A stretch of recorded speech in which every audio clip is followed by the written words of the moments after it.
नमस्कार. जर आपल्याला भारतीय लोकशाही खऱ्या अर्थाने समजून घ्यायची असेल तर ती फक्त दिल्ली किंवा मुंबईतून नाही कळणार. त्यासाठी आपल्याला जमिनीवर उतरावं लागेल, अगदी गावाखेड्यात. आज आपण अशाच एका मतदारसंघाची काय म्हणूया एक फॉरेन्सिक तपासणी करणार आहोत, जिथे मतदार राजा आपल्या नेत्यांना एका जागेवर फार काळ टिकूच देत नाही. चला तर मग जुन्नरच्या राजकीय मातीचं परीक्षण करूया. भारताच्या राजकारणाचं मोठं चित्र समजून घेण्यासाठी आपल्याला महाराष्ट्रातल्या जुन्नरसारख्या खास भागांवर लक्ष केंद्रित करावं लागेल. हा फक्त एक मतदारसंघ नाहीये, हा तर ग्रामीण महाराष्ट्राचा जणू आरसाच आहे. इथली जमीन, इथली माणसं, त्यांची सुखदुःख, त्यांचे प्रश्न, याच गोष्टी तर राज्याच्या आणि देशाच्या राजकारणाला दिशा देतात, नाही का? आपण हे विश्लेषण 5 सोप्या टप्प्यांमध्ये करणार आहोत. सगळ्यात आधी आपण तिथली जमीन आणि समाजव्यवस्था समजून घेऊ. मग आकडे काय सांगतात, तिथला अस्थिर जनादेश कसा आहे ते तपासू. त्यानंतर लोकांच्या खऱ्या समस्या काय आहेत याच्या मुळाशी जाऊ. चौथ्या टप्प्यात निवडणुकीच्या रणनीतीचं विश्लेषण करू. आणि शेवटी लोकांचा विश्वास परत मिळवण्यासाठी एक चांगला प्रशासकीय आराखडा कसा असू शकतो यावर एक नजर टाकू. जुन्नर नाव ऐकलं की डोळ्यासमोर येतो सह्याद्री, शिवनेरीचा गड. हा सगळा भाग म्हणजे ग्रामीण आणि शेतीप्रधान. इथल्या लोकांचं आयुष्य पूर्णपणे निसर्गाच्या चक्रावर आणि शेतीच्या हंगामावर अवलंबून आहे. आणि म्हणूनच इथल्या मातीचा कौलच इथलं राजकारण ठरवतो. कारण सोपं आहे, राजकारण हे लोकांच्या जगण्या मरण्याच्या प्रश्नांपासून वेगळं असूच शकत नाही. आता बघा इथली सामाजिक रचना कशी आहे. इथे मराठा आणि कुणबी समाजाचे शेतकरी बहुसंख्य आहेत. पण, आणि हा खूप महत्त्वाचा भाग आहे, जवळपास 20% धनगर समाजाची वस्ती आहे, जे निवडणुकीत निर्णायक भूमिका बजावतात. त्यांच्यासोबतच माळी आणि इतर ओबीसी समाजही मोठ्या संख्येने आहेत. आता या सगळ्या समाजांच्या आशा आकांक्षा वेगवेगळ्या आहेत, आणि जो उमेदवार या सगळ्यांना सोबत घेऊन चालतो तोच इथे जिंकतो. बरं, आता भावना थोड्या बाजूला ठेवूया आणि थेट आकड्यांवर येऊया, कारण आकडेवारी ती खोटं बोलत नाही. जुन्नरच्या निवडणुकीचे आकडे आपल्याला एक गोष्ट अगदी स्पष्टपणे सांगतायत: लोकांमध्ये असंतोष आहे आणि ते कोणावरही सहजासहजी विश्वास ठेवायला तयार नाहीत. जरा ही टाईमलाईन बघा. हा जुन्नरच्या अस्थिर राजकीय इतिहासाचा अगदी जिवंत पुरावा आहे. 1995 मध्ये शिवसेना, मग राष्ट्रवादी, मग एकदम अनपेक्षितपणे मनसेचा विजय, परत राष्ट्रवादी, आणि आता एक अपक्ष उमेदवार. याचा अर्थ अगदी सरळ आहे. इथले मतदार कोणत्याही पक्षाला किंवा नेत्याला गृहीत धरत नाहीत. काम नाही केलं तर पुढच्या वेळी थेट घरी बसवतात. इतकी ताकद ते दाखवून देतात. आणि ही दुसरी गोष्ट खूप महत्त्वाची, मतदानाची टक्केवारी. 1995 साली जिथे 84% जास्त मतदान झालं होतं, तिथे 2019 मध्ये ते फक्त 67% आलं. टक्केवारीत एवढी मोठी घट हे आपल्याला काय सांगतंय? लोकांचा व्यवस्थेवरचा विश्वासच उडतोय का, की त्यांच्यासमोर कोणीच चांगला अविश्वासार्ह पर्यायच उरला नाहीये? हा प्रश्न खरंच एका निरोगी लोकशाहीसाठी खूप चिंतेचा आहे. आणि आता 2024चा निकाल बघा. विजयाचं अंतर किती? फक्त 6,664 मतं. याला आम्ही राजकीय भाषेत रेझर थिन मेजॉरिटी म्हणतो.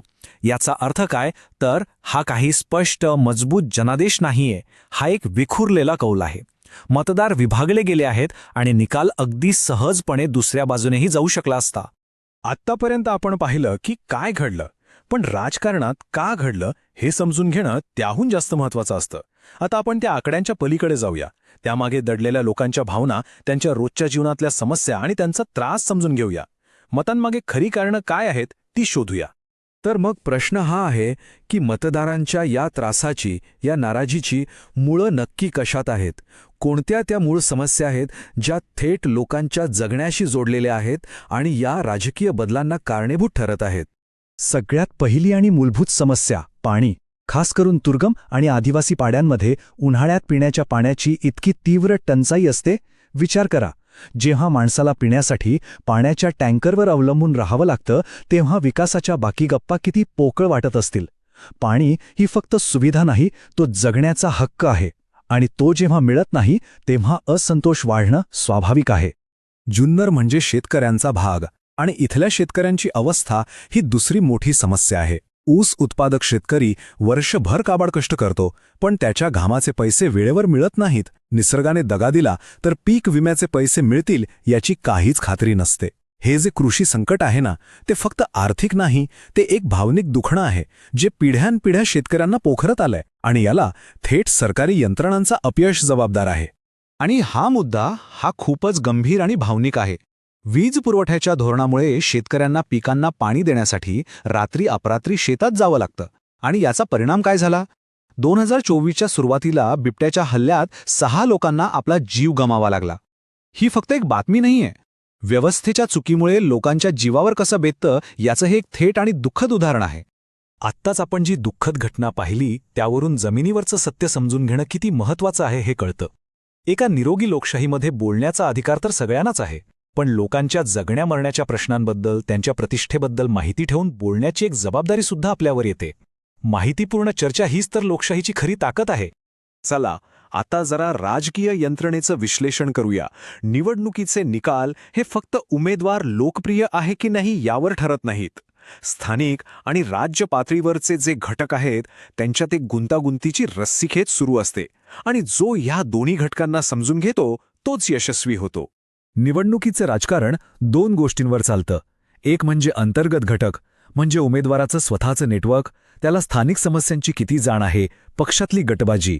आणि दुसरे म्हणजे बाह्य घटक, म्हणजे राज्य सरकारची धोरणं, राष्ट्रीय स्तरावरच्या आघाड्या, मोठ्या नेत्यांच्या सभा.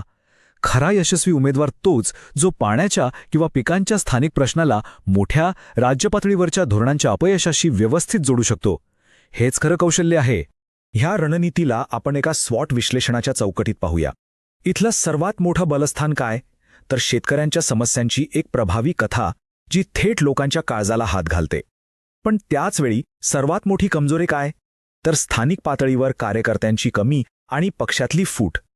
म्हणजे बघा, तुमच्याकडे कथा कितीही चांगली असली तरी ती लोकांपर्यंत पोचवण्यासाठी आणि मतांमध्ये बदलण्यासाठी जर माणसंच नसतील तर त्या कथेचा उपयोग काय? हीच या मतदारसंघातील मुख्य लढाई आहे. एक शक्तिशाली कथा विरुद्ध एक कमकुवत संघटन. ठीक आहे, हे सगळं विश्लेषण झालं, पण प्रश्न उरतो की पुढे काय? लोकांचा जो विश्वास तुटलाय तो परत कसा मिळवायचा? आता आपण या तपासणीच्या शेवटच्या आणि सर्वात महत्त्वाच्या भागाकडे वळूया. एक असं प्रशासन मॉडेल जे लोकांच्या समस्यांना प्रतिसाद देईल, विश्वास निर्माण करेल, त्याचा एक आराखडा पाहूया. आणि हा आराखडा संमती या एका महत्त्वाच्या मूल्यावर उभा आहे. संमती हा शब्द आपण जास्त करून डेटा प्रायव्हसीबद्दल ऐकतो, पण राजकारणात याचा अर्थ खूप मोठा आहे. लोकांचा विश्वास जिंकण्याआधी त्यांच्या समस्या ऐकून घेण्याची, त्यांची मतं जाणून घेण्याची संमती मिळवणं गरजेचं आहे. आपले विचार लोकांवर लादण्याऐवजी त्यांच्याशी आदराने संवाद साधणं हेच खरं लोकशाही प्रशासन. हा बघा, एक 90 दिवसांचा ठोस कृती आराखडा.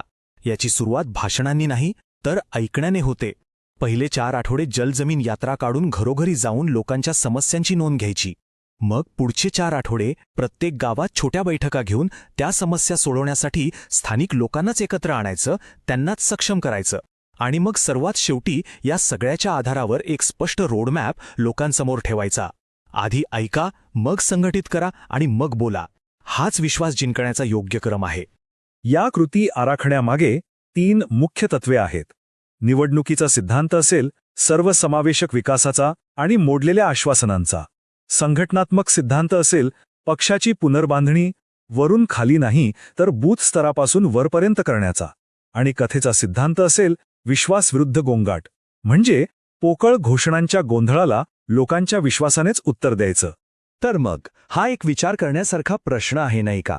एका मतदारसंघात लोकांचा विश्वास जिंकण्याचा हा जो आराखडा आहे तो संपूर्ण देशात एक निरोगी आणि लोकाभिमुख लोकशाहीसाठी एक मॉडेल बनू शकतो का?